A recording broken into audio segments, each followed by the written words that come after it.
All right, everyone, good evening.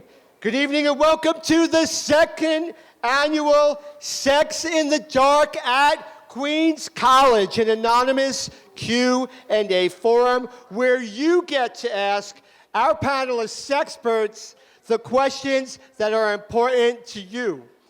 I hope that you've been learning a lot so far for our full month of safer sex awareness programs. If you'd like to see what else is coming up, please visit the Mount Sinai Savvy table for more information.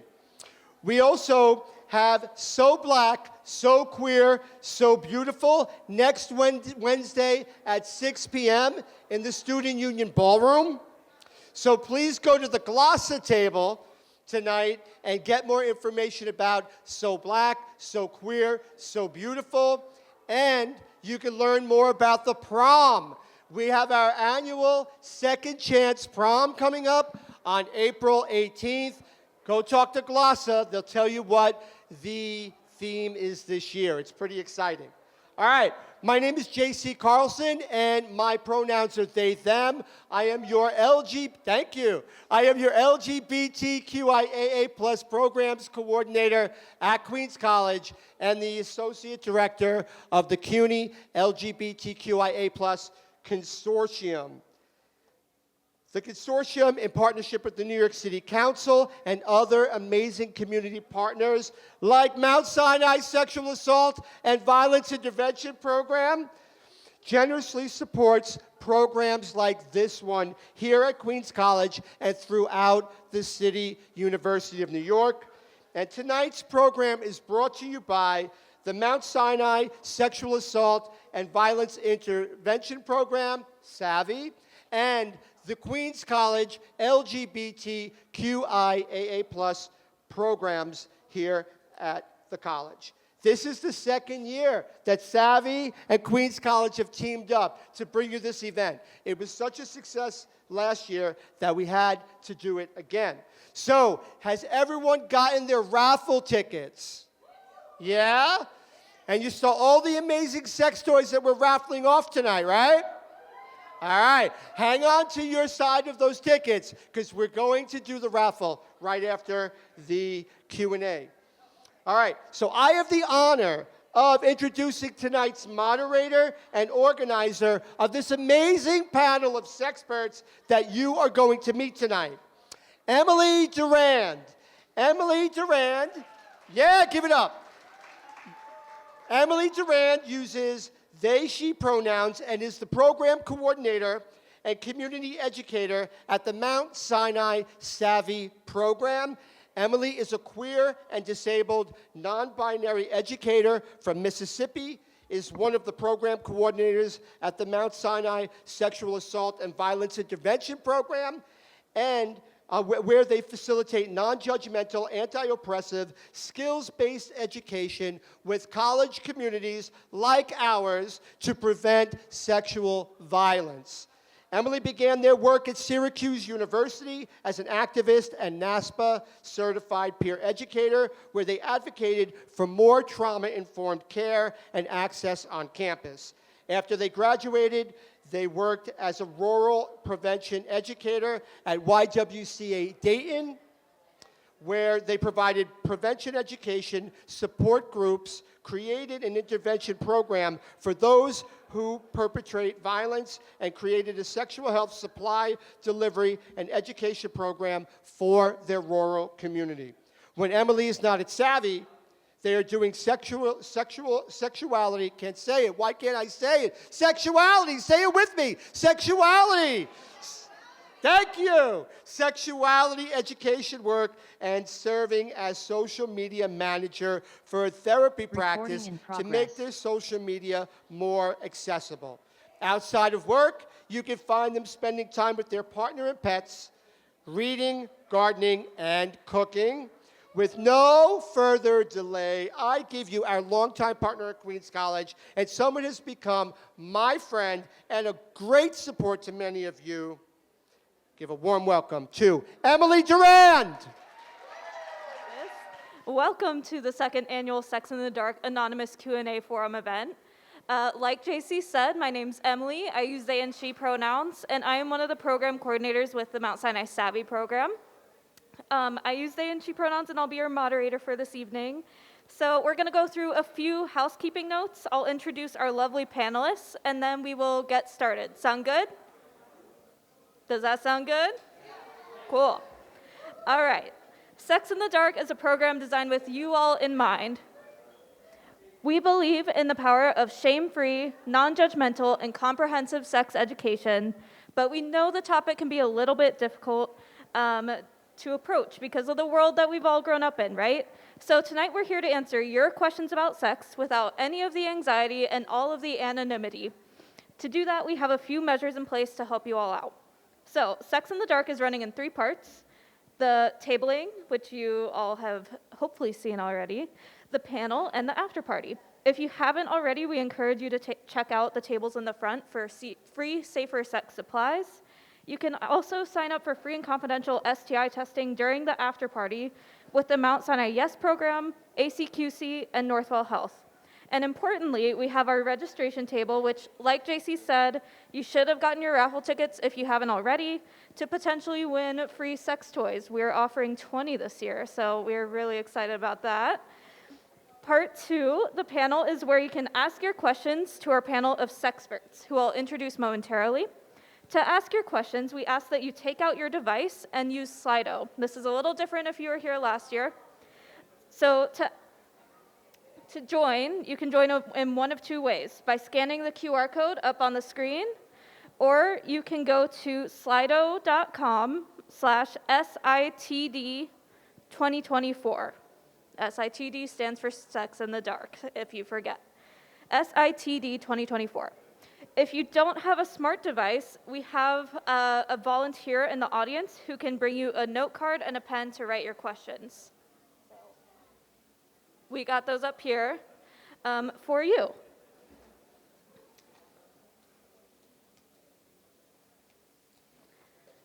So I haven't seen questions come in yet, so y'all let me know if there's any issues with submitting your questions. This is our first time using it at this event, so we're really excited to offer Slido this year. Please raise your hand to flag down one of our volunteers if you do need one of these note cards. If you're joining us over Zoom, we're so glad you're here. You're going to submit your questions in the same way. So we ask that you do not use the Zoom Q&A poll feature. Try to use Slido, because that's what I see up on my screen. Okay. Continuing on, the Slido information for joining will stay up on our screen until the panel has concluded. You can submit your question at any time during the panel. Our question to you all is, what's up on the screen, what is the most important question you want us to answer related to sex and relationships? We'll go sort of in order as we get those questions, but if we notice there are similar questions, we're not going to repeat them. We probably won't have time to get to everyone's questions, so if you would like to submit questions in the future, you can submit them at the Savvy question box at Mount Sinai Savvy on Instagram, and we will answer them in an Instagram post. Please note that we will also not tolerate hate speech, so any questions submitted that include hate speech will not be read. We cannot guarantee complete anonymity at this event, and photos will be taken, and clearly it's being recorded as well. At the end of the panel, we'll announce the 20 raffle prize winners, so please stick around, and if at any point you feel like you need emotional support resources, we have Ariella from Savvy in the back if you want to chat with someone confidentially one-on-one. And she is just around the corner there on the right. Okay, part 3 is the after party. This is where you can chat with the sexperts and enjoy music from Fear Not Ourselves Alone, which features Queen College's very own Assistant Director of the First Year Experience, Jorge Velez, who uses they/them pronouns. Yeah. Woo! That's also when you can get your free HIV and STI testing and any other supplies you may have missed. This event is being recorded and archived at the LaGuardia and Wagner Archives. And without further ado, allow me to introduce our panelists, and please hold your applause till I finish introducing them for sake of time. So we're going to start with Tammy. Tammy, give a wave. Thank you. Tammy Miman, she/her, is a licensed clinical social worker and program coordinator at the Mount Sinai Adolescent Health Center, where she sees young adult patients who have experienced sexual assault, intimate partner violence, and provides gender-based violence prevention education to campuses. When she's not at the clinic, Tammy's a psychotherapist at a private practice and sees adults with a range of mental health concerns. And she's also a certified trauma-informed yoga instructor. Super cool. As a South Asian Muslim woman, Tammy holds space for intergenerational trauma and wants to debunk the ways that some communities look at sex education by taking a culturally sensitive and trauma-informed approach. Outside of work, she enjoys lifting weights, playing with her dog, and traveling to new countries. Our next panelist, Jonathan, if you can give a wave, is Jonathan Marmo. Jonathan, him, is a licensed master social worker that completed his degree at Hunter College in 2021. He's been working at Mount Sinai Hospital for almost a year as a mental health counselor for Beyond Diversity, a program that aims to increase access to care for LGBTQIA+ folks seeking therapy by providing short-term sessions at no cost regardless of insurance. Before this, he worked in HIV behavioral research primarily with transgender women and men who have sex with men to study methods to increase PrEP uptake, effective communication skills, and harm reduction in substance use. And next up, we have Madeline Bavasso. Madeline, her, is a sexual health educator and full-spectrum doula living in NYC, and we're so glad to have you back this year.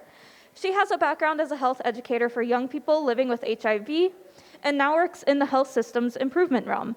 She began her work in sexual and reproductive health as a peer sex educator at her high school where abstinence-based sex ed was not meeting the needs of students. Ditto.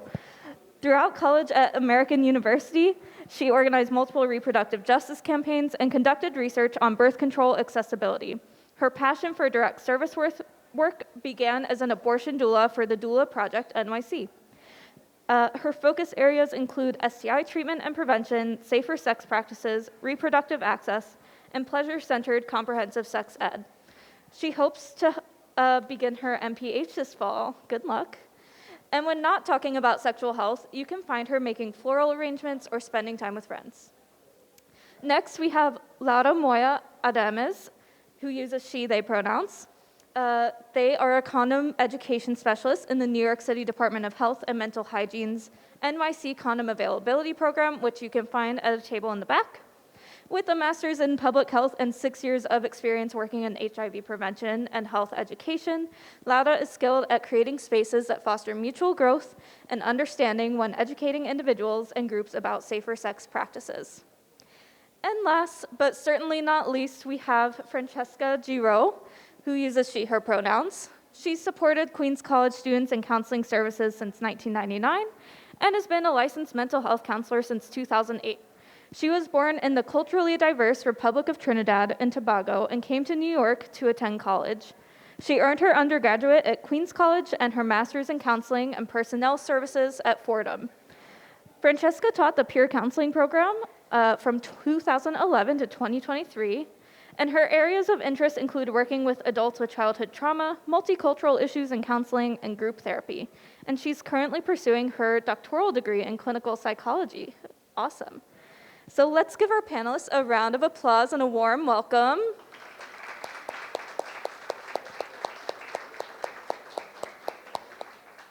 All right, without further ado, let's get started. Panelists, are you ready? Awesome. So we would love to go down the line for each of you for this first question, but just know that we don't expect that for each question that we discuss tonight. But we wanted to start off our evening by asking y'all, what does sex positivity mean to you?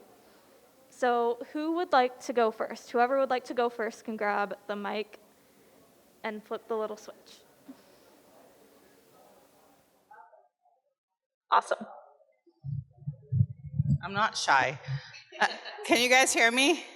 Okay, good. Sex positivity. Not doing anything I don't want to do. Being free and liberated to ask for what I want, while being able and willing to let go and let be and not overthink.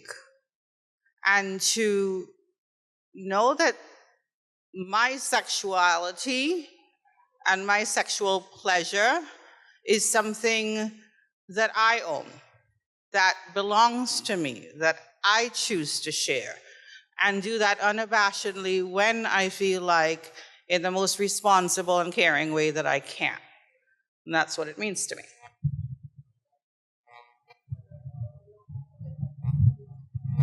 Hi.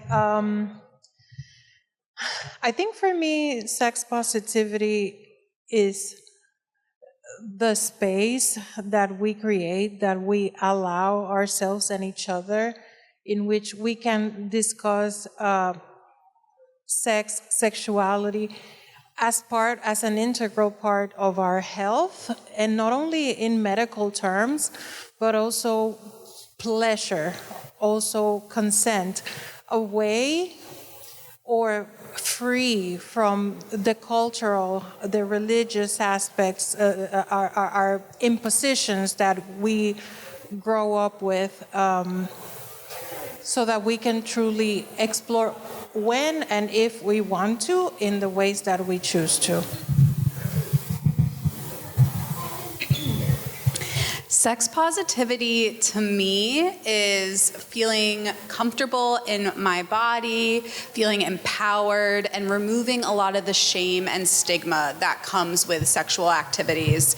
I think there's been a huge push for sex positivity recently, which a lot of people associate with being overly sexual and being very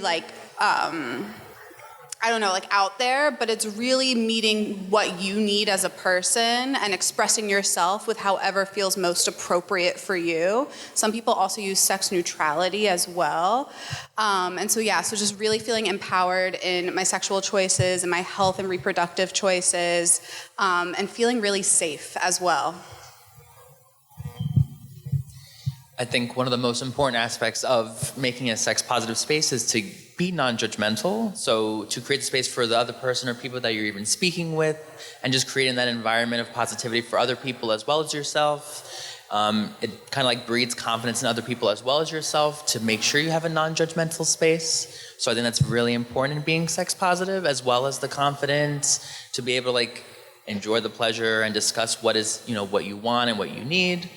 And all of those elements together create a great sex positive environment. Okay, it's hard to follow up with all those wonderful answers, but I think just piggybacking off of everything, sex positivity, like Jonathan said, is detaching from judgment. It's creating a space where we can talk about sex. I think that unfortunately is taboo still in a lot of cultures and things like that. So I think just creating a space where we can talk about sex, what that means for people, not acting like human beings don't want to do it, and if they don't want to do it, that's okay too, right? And just creating a space where there's no one way to think about sex, and just being open and fluid. Thank you all so much for your wonderful answers and for kicking off our discussion. We are going to go ahead and transition into the student questions now. Our first question is, how do you engage in a relationship without losing yourself?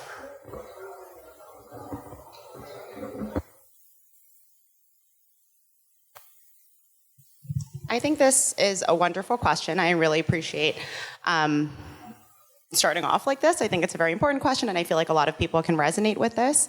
I think what comes to mind for me is understanding, what is important to you prior to entering any relationship, whether that's platonic, whether that's romantic.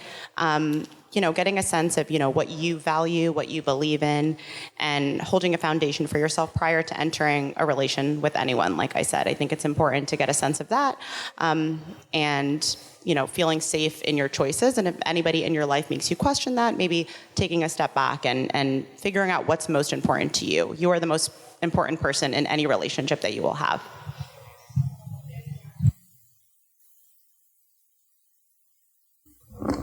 Does anyone else want to add on? I think also while you're in the relationship, keeping tabs on yourself by maybe externally checking in with friends or family members and just seeing hey, what's going on? Do you feel like everything is because sometimes when you're on the inside perspective, you don't see some things on the outside.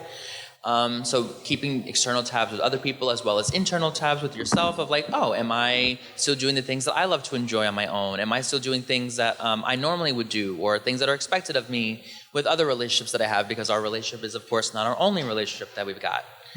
Yeah. Thanks, y'all. Okay, let's go on to our next question. How do you have, I'm combining two questions and paraphrasing a little. How do you have a healthy sex life as an asexual person with a partner?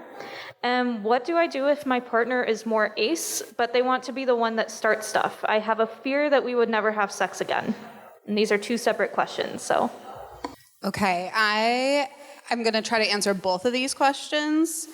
I think that with asexuality, they can be heteroromantic, homoromantic, so they can have a romantic orientation as well. And so I think in your relationship, and as we kind of heard with the last question, the most important thing about your relationship is you, the person you're with, really centering that. There is ways to create intimacy that do not necessarily involve sex. So whatever that looks like in your relationship, really sitting down, having a conversation about that could really improve that intimacy and allow for both people to feel safe, feel heard, and explore and really have fun with that exploration. It's something that should be fun. It's something that people really, you should enjoy in your relationship that meets the needs of both people. And it doesn't have to be that way that we traditionally think about sex or intimacy. There are many, many ways to create that intimate space. So yeah.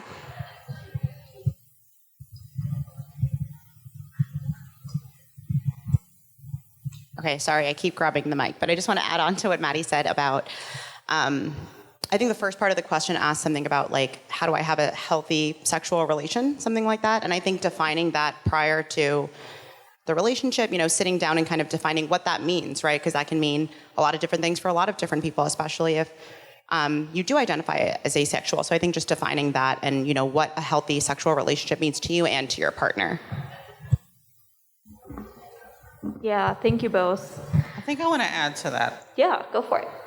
So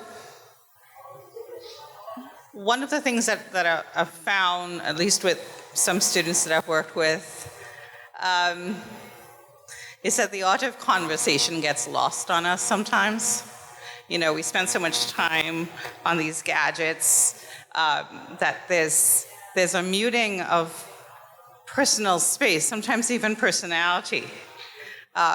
So when we think about knowing ourselves, knowing what we want, like the rest of the panelists are talking about, and having like a sense of what works for us and what doesn't, what we allow for, what we don't, part of that won't go very far if we're not really communicating the C word, the nice C word, communicating with our partners.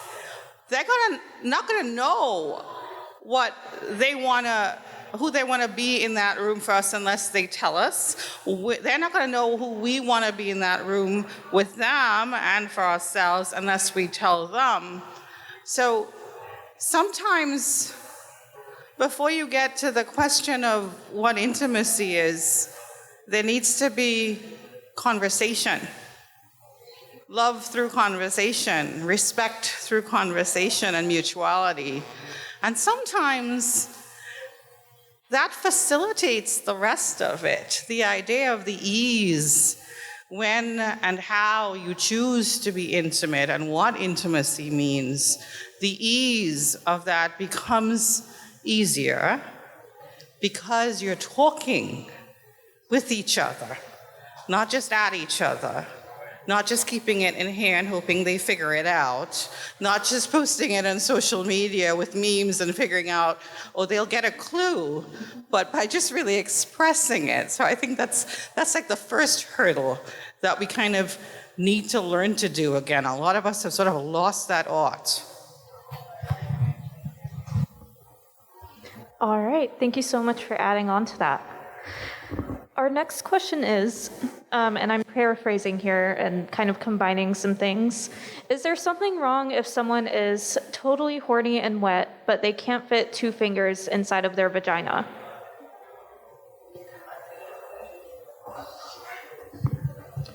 I think every person's body is different. So to start with, like, I would like for the person to ask themselves, why do they feel like they need to fit 2 fingers inside of themselves?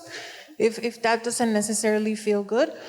Another thing is that these sort of things can take time and patience and letting go of expectations or performance anxiety.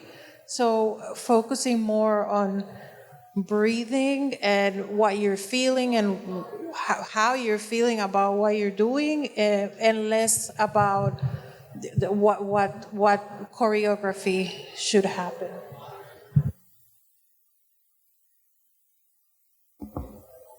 Anything else to add for that one?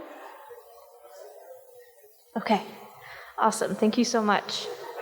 Our next question is, are all STDs permanent like HIV, AIDS is? And how often should someone get tested for STIs and HIV?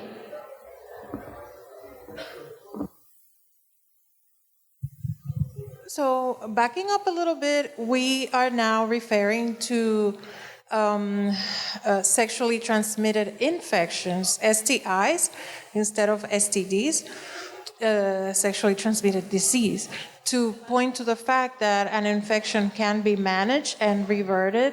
So, for example, HIV to this day doesn't have a cure, even though it can be amazingly treated and kept on check.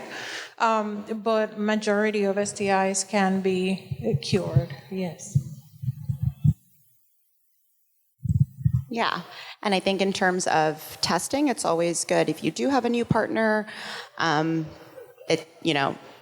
There's so much accessibility to testing now. We're lucky for that. So, if you're questioning it, it is oftentimes very easy and accessible in a lot of places. You can always look it up. But yeah, I would say with new partners, even if you are using protection. And if you have a new partner and you want to get tested, I'm pretty sure you can get tested tonight. So I'm just going to put that shameless plug in. After party. Yes, you absolutely can. Thank y'all. I would like to add to that. Yeah. The second part of the question is how often to get tested, right? So when you start with a new partner, if you are sexually active, like about every 3 months, I would say, if you have multiple partners, if you have one partner, I don't know, maybe 3 to 6 months. And just as a rule of thumb, once a year is good to do it in your yearly checkup. Just also quickly to add, if you feel like something is wrong or think something is wrong, also a good time to get tested just to check out and make sure everything is going okay. Awesome. Thanks, y'all. That was a really good, comprehensive answer. Okay, our next question is, so which sexual position is most pleasurable? So this is like in the eye of the beholder. Every person is different. You have to do what is comfortable for you, what is pleasurable for you. And I don't think any of us here would have one universal answer. It's just got to be what feels most comfortable and pleasurable for you. Yeah, to add on to that, I would also be careful about, what should be pleasurable, and if it's not pleasurable to you, that does not mean there's something wrong with you. Everybody is different. So you might hear someone say, yeah, this was great, I loved it, and you're like, wait, that's weird, I hated that the other night, right? That's totally fine. Everybody's body is different. So yeah, just to add on to that. Yeah, thank you all.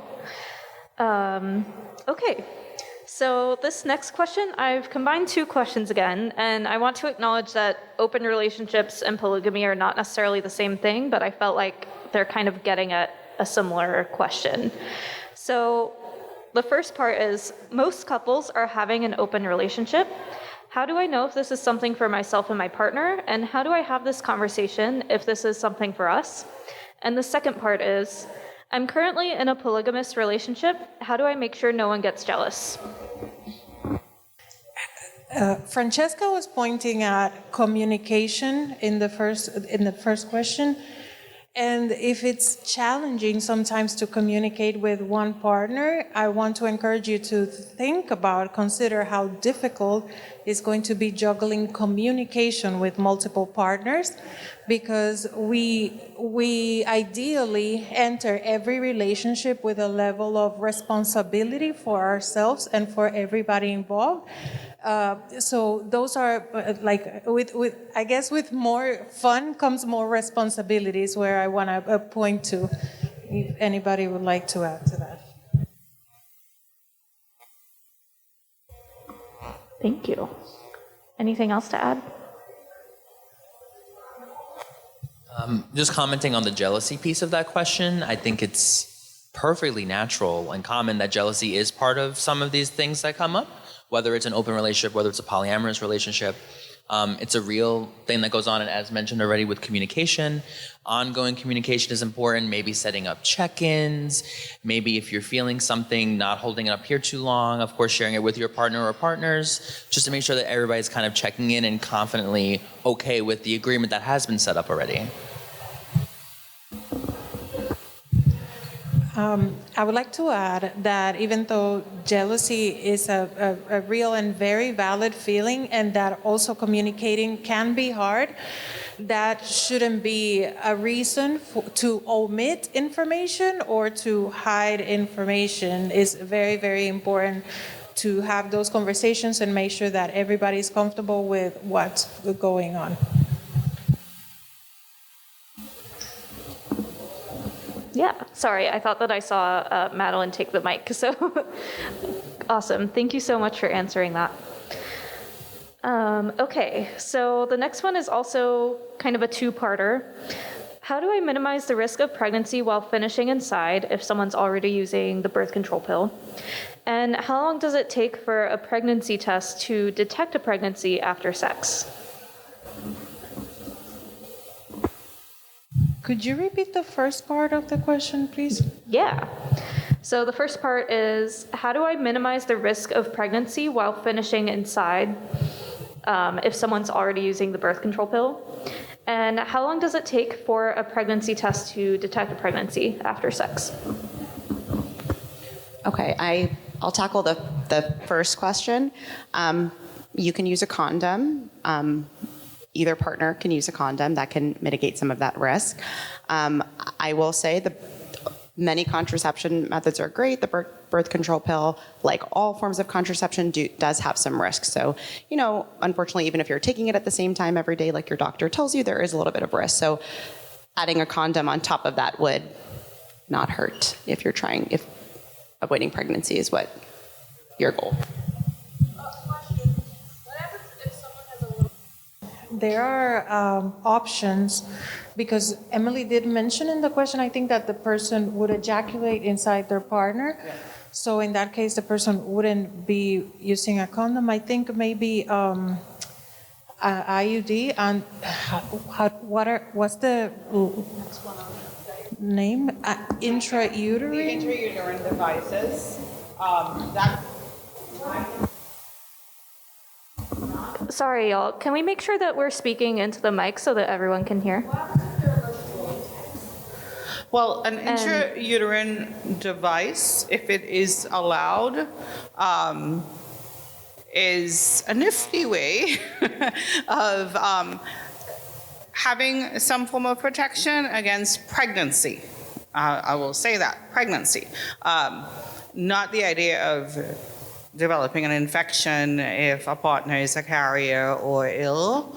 But then that also might be something that, religion might moderate. So it really has to do a lot with, I would want to say, for the individual that may be religious, it's never harmful to check, because sometimes we may think that something is off the grid, not allowed, and if we're comfortable enough going to a religious person, and by that I mean somebody who's a priest, an imam, a rabbi, sometimes we hear like a different perspective that actually makes more sense and gives a certain degree of freedom that you felt initially that you didn't have. Usually because we typically hear a lot of this stuff from our parents. Don't do this, don't do this, a lot of don'ts. And that doesn't inform us very much. And sometimes there are religious leaders who can come in there and say, no, these things are allowed, these things are acceptable, particularly if it mitigates, a lot of pain and hurt. I think there's something that I was getting at. Emily, do us a favor and repeat the question if you don't mind. Yeah, I can repeat the question. So the first part was, how do I minimize the risk of pregnancy while finishing inside? And the second part is and I think I'll explain what I think this question is getting to. How long does it take for a pregnancy test to detect a pregnancy after sex? And I think it's not saying how long does it take for the test to show up. I think it's saying how long should you take the test after a potential fertilization? Like at what point? The tests are getting better and better and better. There are always percentage values of error. So I could easily say to you that in a couple of days, you can tell. There are some people who know their bodies very well. They work like clockwork. My go-to sometimes is if you are that aware in your body that something might have changed, you have a lot of doubt, you have a lot of fear and concern, it does not hurt if you're affiliated with a school like this to go to the school nurse. They can be very discreet. Terry, our nurse on campus, is extremely discreet. She will administer a pregnancy test if you ask her to. You can, and your folks don't have to know about this. You can get the kind of assistance that you may need if a test shows up as positive. And I usually kind of feel like that sometimes is a lot happier and healthier than doing it by yourself, even though you can get these tests over the counter at pharmacies. Because when you're by yourself, it's just the most isolating, frightening experience to kind of endure it. And you don't necessarily have somebody there that you can lean on, have at your side, and somebody who can offer a really sound, objective perspective and provide you with the resources that you might need in moments like that. You had a question about the latex issue. An IUD is something that can help. The issue with the latex is that, and I feel that I'll have Laura hop into this one because she may have different things that could be used in terms of those protective measures to avoid latex allergies. So it's fairly common that we hear about folks who have either allergy to latex or even sensitivity to latex. And the great news is that there are non-latex condoms out there. You can use polyurethane condoms and polypropylene condoms. I think that's the name of the material. It's great for people with this latex issue. What we will say, though, is we don't recommend the use of lambskin condoms because even though they can help prevent unplanned pregnancies, they are not good enough to help you prevent the transmission of STIs. Imagine the condom is made by this tissue that has these little holes, so the size of the circle is way bigger than the size of the particles of the STI, so they can pass right through. The lambskin condoms, those are the ones that are not recommended. You can go for polyurethane condoms. If we have follow-up questions, please submit them via Slido. I know it's a great conversation, but I just want to make sure that we can kind of go in order and prioritize folks. It's a really good conversation, though. Okay, anything else to add before we continue? Thank you all so much. Wonderful questions, and I really appreciate them. Okay. Is bleeding after not having sex for a long time normal?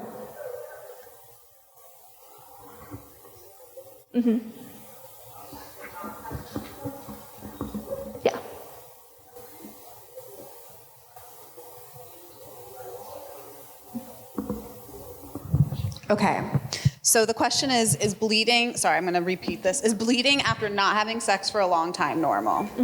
So I feel like a theme for a lot of our answers is going to be everybody's body is different. Everybody experiences different things. So there's a few things that could be happening that are causing bleeding. Sometimes there could be hormonal fluctuations, and that could lead to spotting. So that is one thing that you could see bleeding for. There could be, and this doesn't mean this is the case, there could be an infection that you can get addressed. And so the best thing to do if you are unsure and you are experiencing bleeding and it is not the time of your cycle is to seek out a health professional. And so I know you mentioned on campus, you all are very well, blessed to have a wonderful school nurse, college nurse, who can guide you through that in a school health clinic and to answer those questions. So it is nothing to freak out about if you see that happen. Obviously, if there are symptoms associated with it, obviously speak to those symptoms when you see your health professional. But things happen. Our bodies are weird. They're doing crazy things all the time. And so it is normal, and there could be a few things that cause that, but always seek out that health professional. Awesome. Thank you so much. Okay, going to another topic. What does someone do if the only way their penis can be fully inserted is via cowgirl and missionary doesn't work?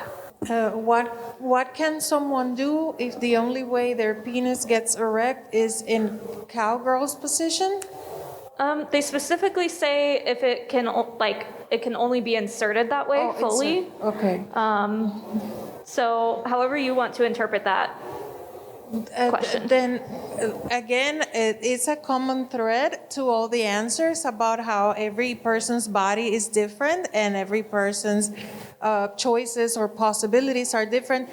There's no rule that we have to practice sex in missionary position, and if you have found something that works great for you, that's amazing. I would say embrace it. Awesome, thank you. Definitely some themes to our answers, right? Okay. The next question is it normal to masturbate 5 times a day? And if I don't, and we're going to be sex positive in this space here, and if I don't, that's all I think about all day. What do I do? Self-pleasure masturbation can be a healthy way to cope, to release tension, to feel good. But if you're feeling like it's interfering with your daily activities, if it's taking up too much of your time, I would say even the fact that you are self-questioning if it's okay makes me think that you are no longer comfortable with the frequency. So I would say maybe go speak with Francesca, who can give you some other strategies, some other coping mechanisms to handle stress or anything that could be happening. School is very stressful, so it's understandable. Yeah, and to add on to that, I think look at this like you would look at anything, right? I think if we're taking masturbation out of the question, right, if something is hindering your day-to-day, right? So if you're having 5 cocktails a day and that's hindering you from doing your daily activities like going to the gym or going to school or things that are important to you, I think you can ask those questions to yourself about really anything. So, anything in moderation, or if it's hindering your day-to-day lifestyle, I think is something worth questioning and just exploring further, no matter what it is. Yeah, and I'm sure that y'all could explore that question further with a counselor if need be at the counseling center, for sure. Francesca. I'm going to say I'm on board with everything the panelists said so far regarding this question. I think one of the things that we didn't really address is the idea that even if there's a perception that you're experiencing an interference in your regular daily life, all the things that we need to be on task for, taking care of school, getting into a job, doing homework, whatever, it's disruptive. that's just one part of that conversation in your head that gets you into my door, my office. But I want to say that doesn't mean that the immediate response from someone like me is to take away the very thing that you've been doing, because we understand that it serves a function. Laura described it as a coping mechanism. And if that's what it presents as to you, it would be awful for someone like me to say, all right, cold turkey, we're going to get rid of this thing right now. Part of it is to talk about it, to kind of get in the know about how it's been useful to you, and also how it's been disruptive, and kind of think about ways to sort of not distract from it, but provide healthier alternative ways of coping so that you can live your best lives. So that's part of it too. You know, it's easy for us to say, come to someone like me. It's not an easy thing. I know it's not an easy thing, because that gets attached to the idea of, oh God, what are they going to do? What's going to happen to me? And the space with us needs to be safe. When you come to someone who's perceived to be a helper, the first thing that you need to establish is that sense of safety and security to do the work that you need to do for yourselves. Thank you so much, Francesca. Okay, I'm going to go on to another question. This is a little bit similar here, but kind of different. Is there a number which will be considered having too much sex? I think, to echo some of the answers from the past question, if things feel like they are being interruptive of things that you have to normally get done or things that you normally would do, where you find yourself like fixating on thinking about something like this and having ruminating thoughts, then that's an area where if you feel like it might be a problem for yourself, then that could be something that you could talk to somebody else about. I don't think any of us would put a defined number on that.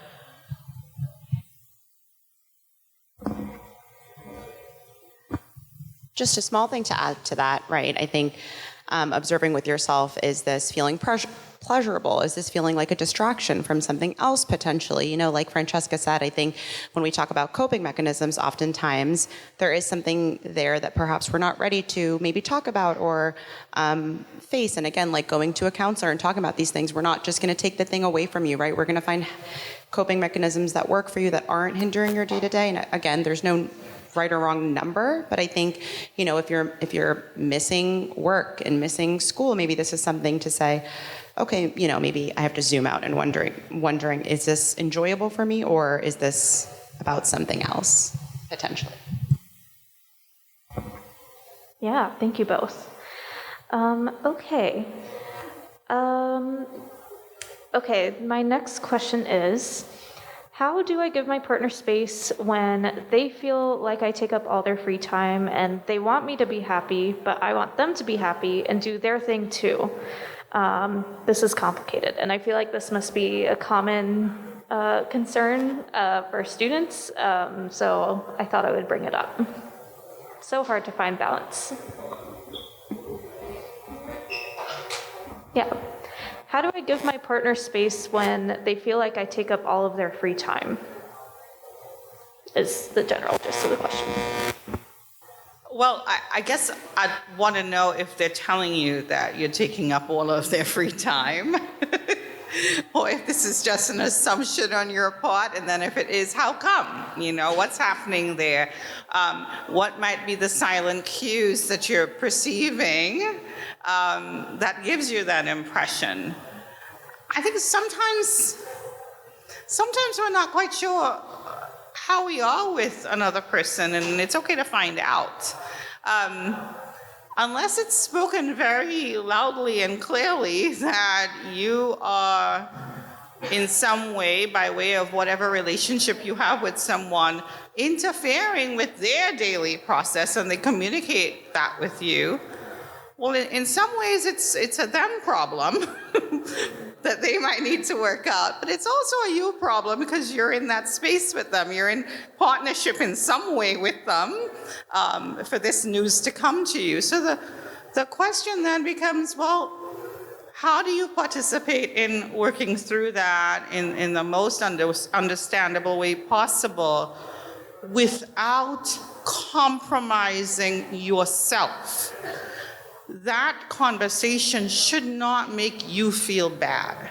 You should not be the one feeling, well, I'm at a loss in this relationship because to not be present in the way that I'd like to means that I don't feel fulfilled in that relationship anymore. Then that's a you question. Are you getting what you need out of that relationship? Is this person telling you that they're getting not what they need in the relationship? Again, communicating, sharing what you're thinking, even if it's uncomfortable, being brave in that space, in a trusting relationship, to say what you feel, even if sometimes it means, this is the tough part, that a relationship might dissolve. At least it dissolves because you've both put an effort into figuring out what you want to be saying to each other and what you need. Does that make sense? Yeah, I'll just follow up a little because I love relationship questions. I think, like Francesca, I would love to ask follow-up questions. If the student was in my office, I would ask a lot of those. But I think somewhere I would start is, what's happening for you when you try to give this person space? If you did try to give them space, what's happening for you? What are you noticing about yourself? Are you feeling like this attachment is your strongest attachment? And are you feeling certain ways when giving space? I think that's something to note and wonder, because I always say that we should, even when we have a significant other, feel secure in other relationships, other activities. One of the main pillars of a healthy relationship, right, is independence, right? So you should have this feeling of independence without your partner. So if that's happening for you, and you go a couple of days without your partner, and all these feelings are coming up, I think explore that. Explore why your partner might want the space, but what's happening for you that's feeling, uncomfortable when you do have that space. Also commenting a bit more specifically on we're all talking about communication and having communication, it can look differently for everybody. One way that it can be is specifically kind of ironing out the details of what space looks like or what space could be for your relationship. Maybe that looks like, hey, Mondays are really busy. I cannot hang out on Mondays, and I'll take the space on Mondays. Or even negotiating okay, we'll go on dates or do specific things together throughout the week to, allocate that time while also sharing time with, independence. Sometimes people need to prepare with writing up letters before, writing a note to kind of prepare what they want to say to their partner if they're not too sure, or maybe they'll get nervous in the moment. So communication can look differently for everybody, but going into it with either a plan or knowing what you would like is the best place to start. Thank you all. A very thorough response, and I think that's something to think about for the rest of our lives, right? With relationships. Okay, going to our next question.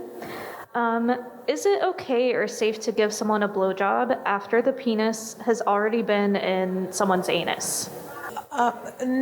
Not recommended, because once the penis enters the anus, there's fecal matter there, and even though it can be pleasurable and it's an amazing thing that a lot of folks enjoy, you can definitely bring that fecal matter into your mouth, and it can make you sick. It can be a source of transmission for hepatitis A. So not recommended. You can try doing it with a condom, or maybe washing up and then proceeding for oral sex. Thank you so much. Okay, going to our next question. Are there any ways to feel better about sexual desires when you feel bad about having them? We've grown up in a sex-negative society, so that's a really tough one, and maybe a lifelong process. I'll just start, and then you can piggyback. I was just going to say, I think it's all about the spaces we are choosing to be in, the people we're having conversations with, the content, being intentional about the content we are absorbing. I think, like Emily said, unfortunately, we grew up in a society that is very sex negative. It's bad to talk about, it's taboo, people aren't doing it, this and that, right? I definitely come from a culture where that was very, very prominent. So I think it's reframing and unlearning some of those really challenging things that we unfortunately internalized over time, and being intentional about the spaces that we choose to be in, the conversations we choose to have, right? It's okay to unlearn things and relearn. I also want to say, give grace to yourself, allow yourself the space and the time. These things take time because it took time to build those beliefs and ingrain them into your brain. So it's going to take time to dismantle them. Good job on trying. Thank you both. Okay, I'm going on to another one that is a couple of questions combined, but I think it's a very popular question in this audience. The first part is, how do you separate romantic and platonic feelings? Even as a lesbian, I usually take all affection as platonic, and it catches me off guard sometimes when I figure out that a person likes me romantically. The next part is, as an LGBTQ plus person, how would you know if someone is attracted to you, especially if it's a same-sex attraction? And the last part is, how do I ask out a woman as a woman? So kind of similar themes here. Yeah, I think something that I'm initially thinking of off the bat is I do think that people that are not queer can experience this also. I think it's all about, it's confusing if, you, regardless of gender identity, sexuality, you think someone's your friend, and then all of a sudden they're kind of implicating that they want to be more than friends, right? So I think just one, I want to validate and normalize this feeling. I think ensuring your safety over everything, right? If a connection feels safe to you, go with that first. And what I'm hearing in this question, and I can be a little bit wrong too, is like the fear around rejection, right? So if somebody is giving you that want to be more than friends and you're still in a platonic level, if it feels safe for you, knowing that just because somebody sees you romantically, you don't need to see them in that same light. Setting boundaries is okay regardless of gender identity, sexuality, and things like that. I don't know if people want to add on to that. Yeah, and I think we could put a lot of pressure on ourselves to be like, how did I not notice this sooner? How did I, avoid all these signs? And I think, communication needs to be present. And as we've mentioned a few times on this panel, like really talking it out, but also giving yourself grace and not being hard on yourself, because, you can feel confused when you find that information out. You could feel even like deceived a little bit. I thought this person was my best friend. And so giving yourself grace and allowing that conversation to go down while putting your safety at the top priority is a way to navigate it. But there's nothing wrong with you if you find this happening to yourself over and over again. Like, I want you to remove the blame that you're putting on yourself from this and really focus in on that communication, because you deserve that strong communication. Okay, our next question is, how can a person overcome the stigma of never having had a sexual partner, despite having plenty of experience with toys, while trying to date?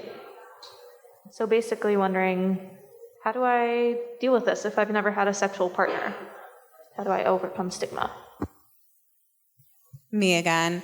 I think we put a lot of pressure, again, on ourselves, thinking everyone else has had sex, I haven't had sex. If I miss it too late in the game, there's no opportunity for me to.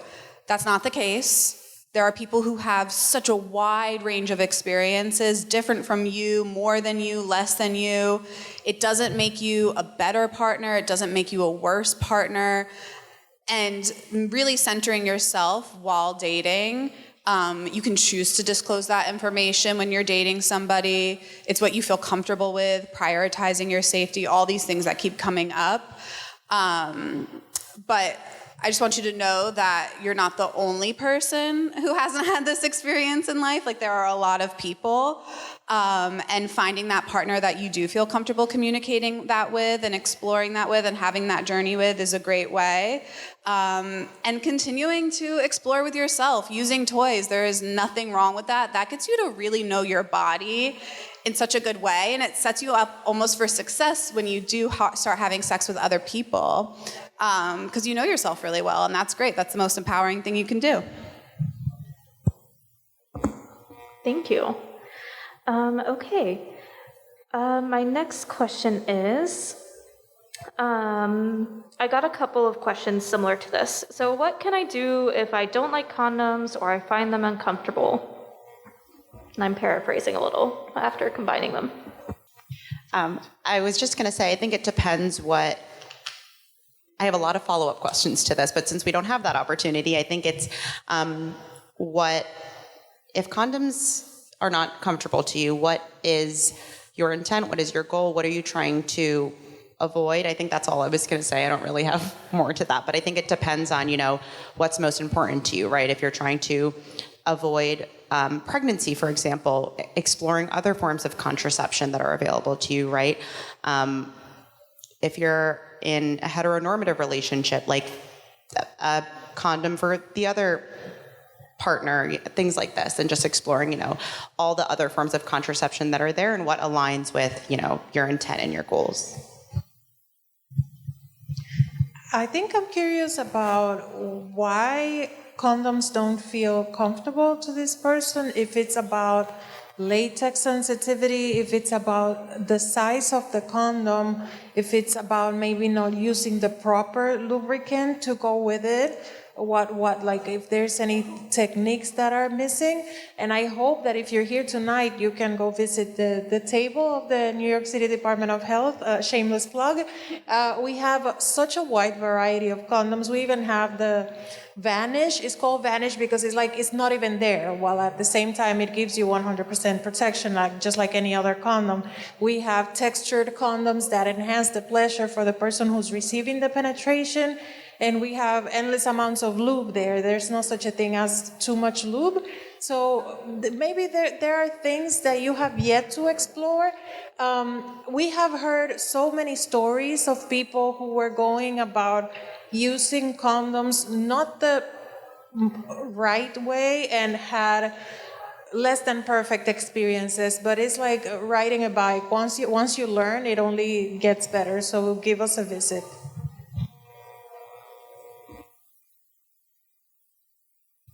And you brought up some points that I just want to piggyback off of. If you are using lube and you are using condoms, you want to make sure that that is a water-based lube. There's silicone lubes, there's oil-based lubes, and if you're using a condom and you're using lube, which can make it more pleasurable, you're going to want to use a water-based one so that it does not dissolve the condom and it still gives it its efficacy. So it's not going to fully dissolve off of you, but it'll, not make it as effective. So that's one thing. And then I know Tammy mentioned contraception options, but if you're also worried about HIV transmission, getting on PrEP, it's super effective if taken properly, and it can, mitigate the risk of getting HIV. And so PrEP is very accessible, especially in New York. And so you can reach out to Mount Sinai to get PrEP. And then if you've had sex without a condom and you're worried about HIV transmission, you can also get PEP. So those are two additional things that I would just throw in there. And if people are like, what is PrEP and PEP? They are two different medications that you would need to see a health professional for, and they can guide you through all of that. Similar to a birth control pill, but it's just an oral pill that you are taking. And then on the topic of lube, I would also recommend if you're using a toy, a water-based lube is great as well. Yeah. And one last thing. We've talked about PrEP, we've talked about PEP. We also now have this thing called DoxyPEP, which is there's recent exposure to certain STIs. You can also take that in a similar way that you would take PEP. So just knowing all your options, again, all the tables in the back will have a lot more information to give you than what we're doing right now as well. So check us all out. Awesome. Thanks, y'all, for such a thorough answer. I'm going to continue with two more questions. One, because I think it's important, but I don't want to end on that one. And then we'll do one more after that. So, if we are both drunk, is it okay to have sex? And I kind of want to pass this one to Tammy, maybe, as an EIE provider. Yeah, I think this is a great question. And I think the answer is long, but I'll try to make it as short as possible. It is not, what was the wording of the question? If we're both drunk, is it okay to have sex? Sure. So I will say the short answer to that is it is okay, right? However, this is a long spectrum, right? So I think when we're talking about intoxication, right, noticing, am I freely able to give consent? And is my partner freely able to give consent? And when I say freely, I mean that one person is not convincing the other person, right? One person isn't asleep, right? That's really, really important. One person isn't falling and you know, intoxicated to the point where they're unable to freely give that. And I keep emphasizing freely because I think consent has to be given freely, and it can also be taken away, right? So, and this happens regardless of intoxication level. If I'm giving consent now, it does not mean that I have to complete the act. It does not mean that I have to keep going. Consent must be given freely, and it can also be taken away. So I think when we're talking about intoxication, right, really noticing the levels, right? I'm not going to sit here and say, no, you should not have sex if you and your partner have been drinking. However, noticing, okay, is my partner able to freely give me this yes in a way that isn't feeling like I'm forcing them, coercing them, that they're sleeping, that I have to wake them up, things like that. And as an EIE provider as well, because we talk about consent, Tammy and I, a lot, it's the responsibility of the person initiating sex to get consent. So just be 100% sure that you both feel able to do that moving forward. And on that note, the absence of a no is not a yes, right? That goes for people that are extremely intoxicated, right? Silence does not mean that person is giving consent. So just important notes. And piggybacking off of that, and I guess so, does not necessarily indicate like that they're gonna have fun with that. So maybe just check in with them and be like, is there something that like you want that you would enjoy? What does this look like? And having that ongoing conversation. So thanks, Tammy. Does anyone else want to add anything? Okay, let's do one more, our final question for the evening before we move on. So we got a lot of questions similar to this that were essentially saying, I want to meet new partners, I'm ready to love someone, where do I start? Should I be on dating apps, etc.? So any thoughts on this? How does someone start, and maybe how does someone know that they're ready for a relationship? Again, common theme, everybody is different. Starting where you feel the most comfortable is the most important. So like you mentioned, checking in with yourself, seeing if you're ready, emotionally available, emotionally have the capacity to meet new people, whether it's platonic or romantic, starting there with yourself. And then again, there is no wrong place or platform to start on. It could be an app that is known just for hookups. It can be an app that is known for making friends. It could be going to a local group at your school and making new friends and new people there. There is no wrong way to start. There is no wrong place to start. I'll add one thing. I love this question a lot, and I think like so many people can relate to this question, especially in such a large city like ours. Like Jonathan said, there's no wrong platform to use. I think we are in a time where a lot of people are using dating apps, and that's okay. I think a side note to that is if you're interested in something, any hobby at all, starting there is a great place too, whether that's reading and going to your library or whatever the hobby is. I think that's a good place to start if you're one of those people that are more apprehensive about digital connection. Thanks, Tammy. Yeah, go ahead. I'm going to add one more piece, and I think having a safety plan for yourself is also very important, whether it's like with physical safety, if you're meeting new people in a place that might be not as common or comfortable for you to do, like letting someone know where you're going, or even just having another friend or a parent or someone that you're close to talk to about these experiences that you are having is very important to have. Making space when you're meeting new people is very important. Thanks so much, Jonathan. And I just want to ask one more quick question for Francesca, who can answer it better than I can. Where can we find health services?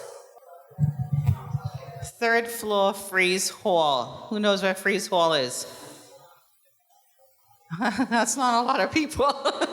Okay, so we're on the quad, and a nice way to describe Freeze Hall is like it's one of the old cute Spanish-style buildings, and we're sort of nestled between Kylie and Powdermaker, and the backdrop of us is Clapper. So we're literally in that little cup of buildings. And the Freeze Hall is a little quirky. So when you enter it, you come in and there's experiential learning on the 1st floor. It's like the first set of offices on your left. And if you don't even look there and you just kind of follow the light, so to speak, you'll see a big old reception desk. That's the counseling service reception desk. And we're sort of notoriously known as sort of like a different level of one-stop. People come to us and ask us for things that aren't even in the building. They ask us for things related to different parts of the school. So I always kind of say that we welcome that. So if you stumble into our building and you're not quite sure what you're looking for, we usually will help you anyway. But on our floor, besides the counseling service, you go through, there's a back wall of elevators, and there are 2 stairwells in the back. It's just a 3-level building, so the 2nd floor takes you to career engagement, and there's an appeals office on that 2nd floor for grades and things like that. And on the 3rd floor, that whole level is Terry Calhoun's space. She's the school nurse. There are like examination rooms where there's a little bed and you can kind of rest if you're having a really terrible day, you have like a god-awful headache, tummy trouble. She can give you everything from Band-Aids to sanitary pads to whatever you feel you need. And of course, she's just lovely with condoms. She has an abundance of them. She'll talk your ear off about what might work, what you might have, what she has, what colors, what type, lubrication. She's not a shy person. She really encourages conversation around sex and sexual activity and behavior. And I think you guys should stop by and get to know what's there. There are a tremendous amount of resources that not many of you tap into. Tell your friends. Get in the know of what's out there for you. You pay for this service. This isn't your activities fee. Coming to see me is free. I hope you know that, okay? Where do you get that on a college campus? Some college campuses, you have to show your, insurance card. It's sort of built in. And her services are free as well. So I want you to kind of think about the things that allow you some degree of anonymity and privacy right here at home base at QC. Thanks so much, Francesca. All right, y'all. Thank you so much for your answers, panelists. Let's give them one more round of applause.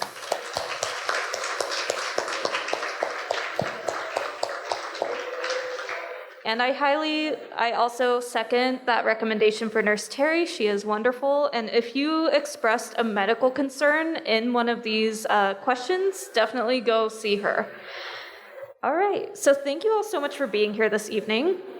We would like to show you all our appreciation with a raffle, and I would also like to thank Bellessa Boutique and Adam and Eve for their generous donations. We also have a discount code from our friends at Health Services for Laurel's underwear, which is the first FDA-approved underwear that is used as a dental dam for oral sex. And that discount code is QC Health Services. And all one code, QC Health Services. And if you forget that later and you want it, you can ask Nurse Terry, you can ask me, you can ask JC. All right, everybody, let's give a big hand to our panelist experts. The amazing Emily Durand. And for you, for being brave enough to care about yourselves and be here tonight with us for Sex in the Dark. And who's ready for the raffle? Yeah, you ready to win some prizes?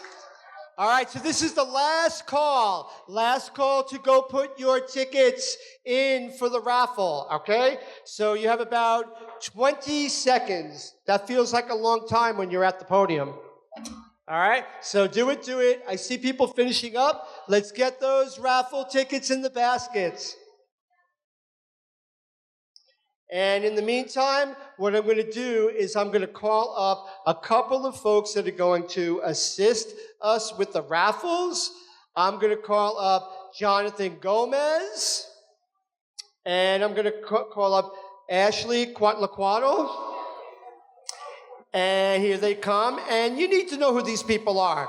Are you guys familiar with the Queens College Pride team?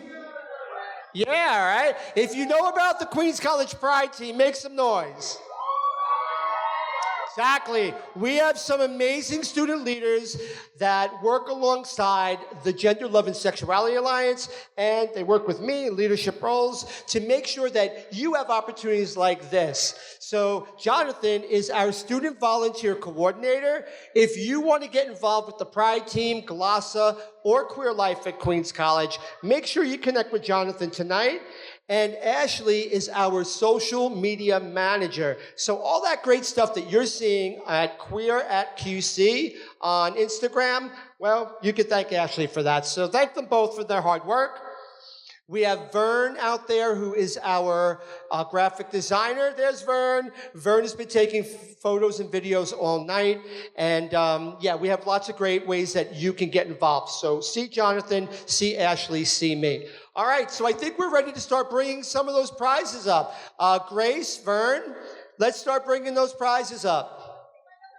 Okay. All right, so I'm going to move this mic. This mic's moving with me. All right, so this is how it's going to work. This is how it's going to work. This is how it's going to work. Okay, all right, so what we're going to do is we're going to give the bag of the tickets to Ashley. Ashley and Jonathan are going to call the numbers. I am going to tell you what the prize is. Okay, all right. This is a silicone penis rings set with 7 different sizes for erection enhancing. It's long lasting, stronger, and stretchy than your regular set of penis rings. So, Jonathan, would you please pick a number?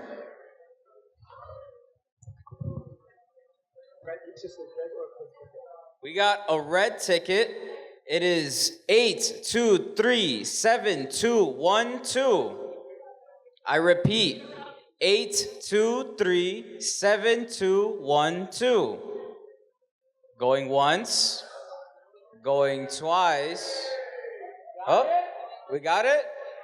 Oh, all right. All right, get up here and claim your silicone penis ring set. Here we go. Here's our winner. All right. All right, our next prize is the Masturbator Cup sex toy. It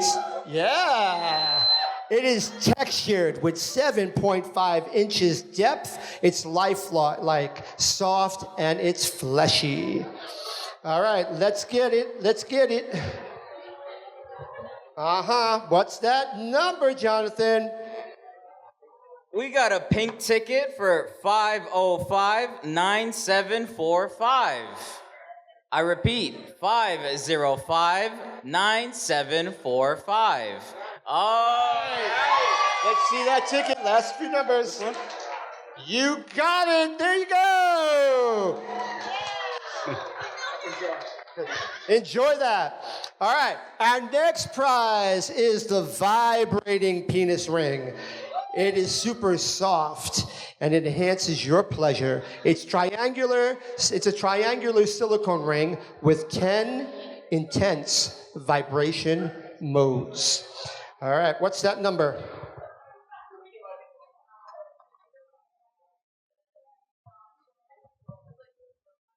Red ticket, we have 823727. I repeat, 823727. Going once, going twice. Oh, hey, we got a winner! Oh my God. No way, Mr. President. All right. Hey. 257. This is Josh Martinez, the president of the Alliance of Latin American Students. Let's go. Thank you. That's a winner. Okay. All right. What do we got? What's our next prize? Yes.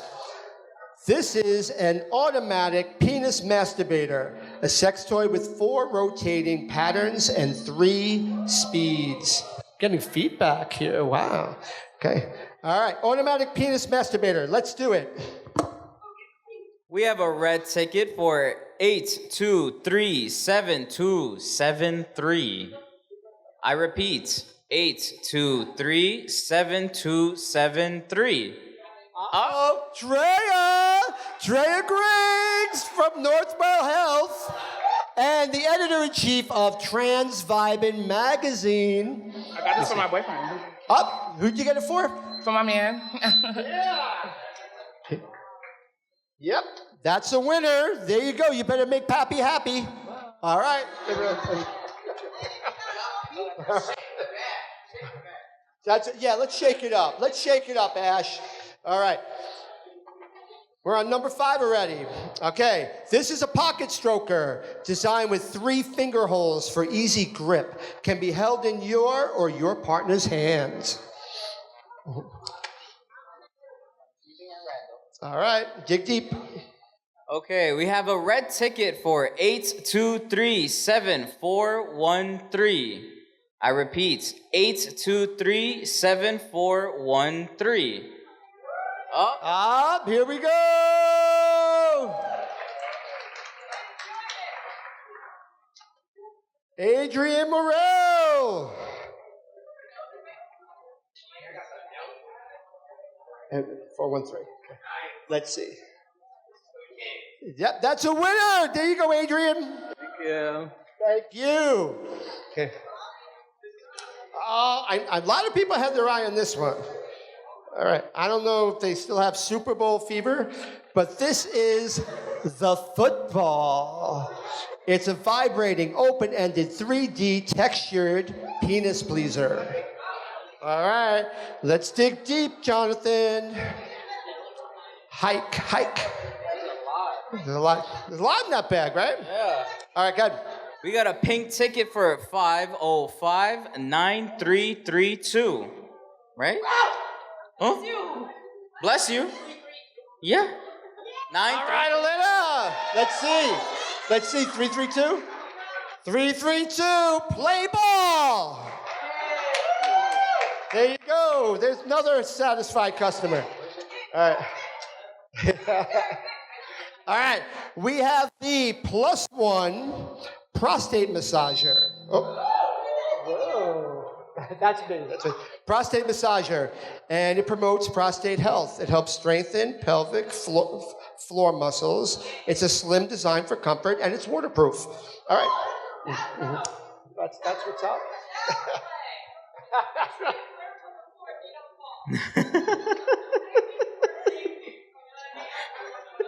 Wait, did somebody say safety before safety? Yeah. We have a pink ticket for 5059012. 5059012. Oh! All right, the +1. Let's see. There we go. That's a winner. Joy. Remember, safety before safety. Okay. All right, here we go. Number 8. It's purple. Purple, is that your favorite color? All right. Okay, this is called the Thick. It is a curved ripple G, 5.5 inches around. It's liquid silicone, and it's called the Chubby Buddy. 10 speeds, turbo motor, and it's USB rechargeable, and it's waterproof. Yes. We have another pink ticket. We have 505-9531. 505-9531. Going once, going twice. Okay, we're going to call a different ticket. Yeah. Number 8. Grab the 8 back.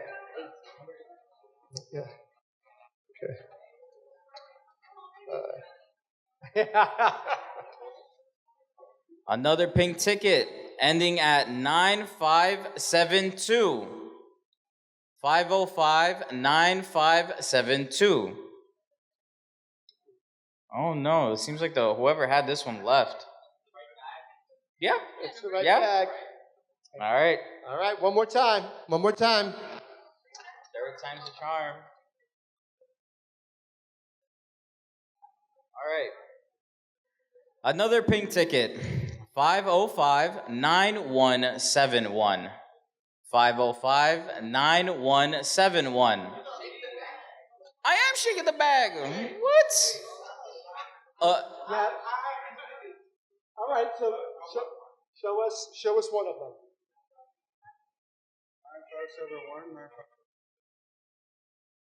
9751. That one was 9572. No, 9572. 9171. 9171. And this one. Yeah, 9572. Wait, but which one is your brother? Actually, you don't have these numbers. These numbers are 9572. You have 9700 series. Oh, okay. Yeah, there you go. You have it? Let's see. 9171. 9171. We have a winner. All right, go for it with your new chubby buddy. Yeah. Okay. All right, let's do it. Number 9.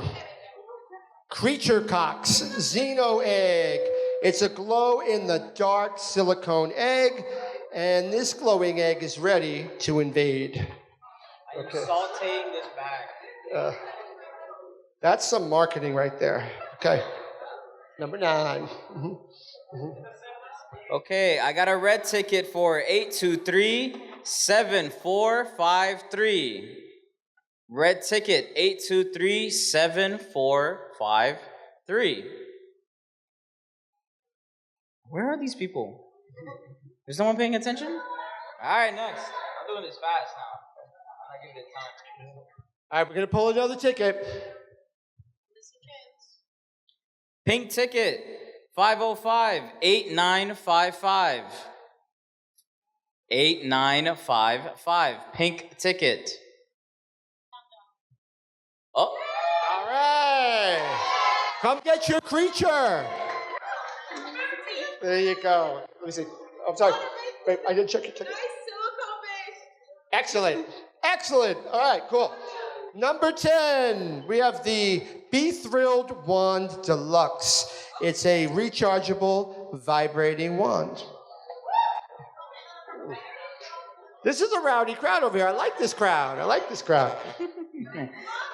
We have a pink ticket, 505-9011. 505-9011. All right, you got it? 505-9011. Excellent. All right. And you won again. Enjoy. This is the most sex-positive row right here. I can feel it. Right? All right, number 11, we have the Thump, right? The thump, it's discreet in its charging case. It's waterproof. I know. It's silicone. It's vibrating. It's thumping, and it has suction.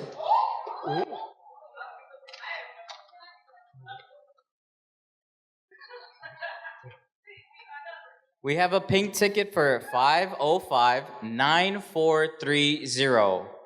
Last four numbers, 9430. Yeah? All right, Grace! Everyone give it up for Grace, president of Delta Phi Epsilon sorority here at Queens College. Woo! Yes! You gotta put that in your bag and don't bump it. That's great because Grace has been working so hard all night. First person here to help out, right? All right, work hard, play hard, Grace. All right, the Pebble, number 12. It's waterproof silicone, 2 motors, rechargeable, vibrating with suction. Mind if I take out 2 at a time? Go ahead. Right. Just in case. Red ticket, 823-6877. I repeat, red ticket, 823-6877. Go. No, all right, I already have Going once, going twice. All right. All right. What, huh? We have a winner? We have a winner? All right. 877. Okay. All right, come on up, get your prize. 877, come get the Pebble. Come get the Pebble.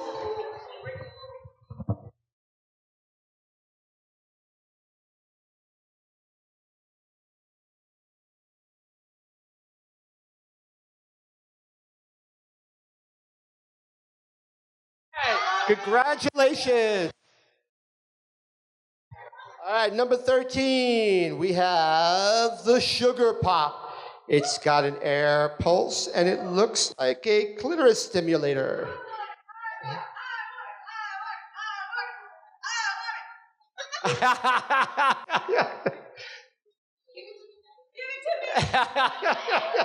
Say it again. Oh, boy. We have a red ticket for 352280. Oh, yep. Yeah? All right. Let's read. All right, wee wee. There you go.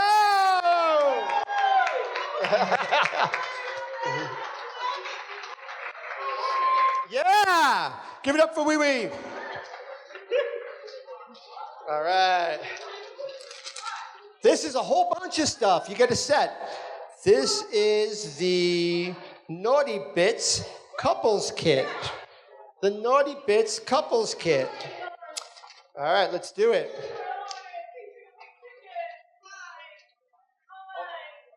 Are you all right? We have a red ticket for 823-7233. 823-7233. Oh. I hear a winner. I hear a winner over there.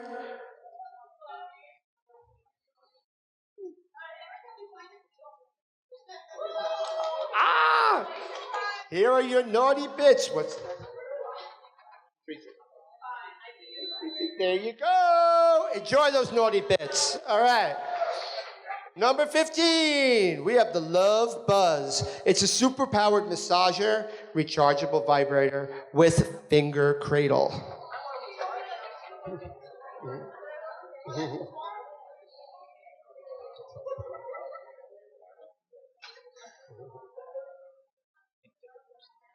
We have a pink ticket. Last 4 numbers, 9471. 505-9471. Hey! Yeah, come get your Love Buzz. There it is. Enjoy. Okay. What we got? Oh, yeah. Number 16. Ouch. Glow in the dark. bonded leather hand and thigh cuffs with belt restraint. Best fetish brand of the year. It's very on brand, right?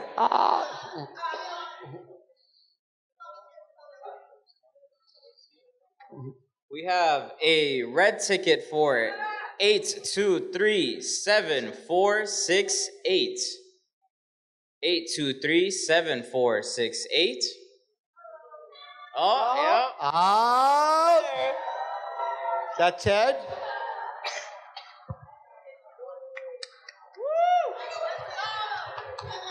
Let's do it. Come get your ouch. Congratulations. We're in good health. All right, number 17. We're getting to the end. The Demi Wand by Bellessa. Comes in its own cute case, too. It's rechargeable. It's waterproof. I don't know.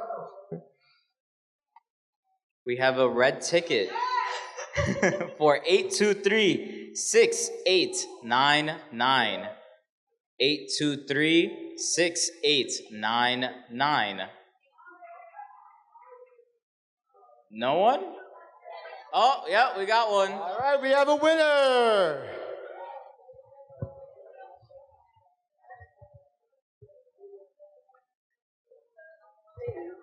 What were the last three numbers? Right here. 6899. 899. You got it. All right, here's your Demi Wand. Congratulations. All right, we got an Air Vibe. Okay, waterproof, 2-motor silicone, vibrating with suction, and it's rechargeable. Doesn't it? Oh my God. You're killing me.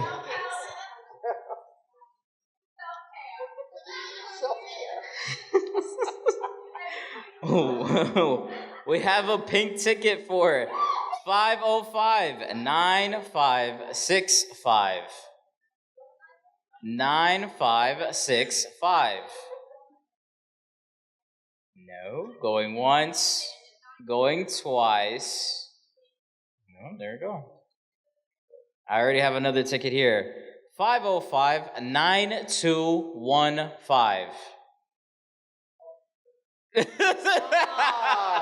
That sounds like a winner. That sounds. Let me see your ticket. There it is. Enjoy that Air Vibe. Yeah. We're getting to the end. This one was a little confusing to me. All right. It's for self-pleasure. Yeah. It says here on the label, it's the wet vagina stroker. That's what it says. Give us a number. Give us a number, Jonathan. Shake it up. Dig deep.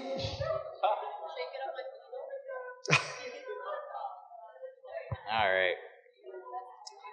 Red ticket. 8237158. 8237158. Yeah, we have a winner. Perfect. Enjoy. Come here, you. And the best for last. Okay, all right. Hey, we saved the wild rose for last. Number 20. 10-speed vibrating, flicking tongue inside the rose. Let's do it. Let's do it. There's a lot of tickets in that bag. I think a lot of people wanted this. We have a pink ticket. 505-9534. 505-9534. Going once. Yeah. Oh! Here is your wild rose. There it is. Enjoy. You got the best one. All right, everybody. That concludes our raffles. Hope you had a great time with us, but don't go anywhere. Stick around, talk to our experts some more. Make sure if you want to get HIV and STI tested, you do that. We have 3 agencies doing that for you tonight: ACQC, Yes, and Northwell. And we're going to start our after party with the band, Fear Ourselves Not Alone. So stick around and hang with us till 9 o'clock.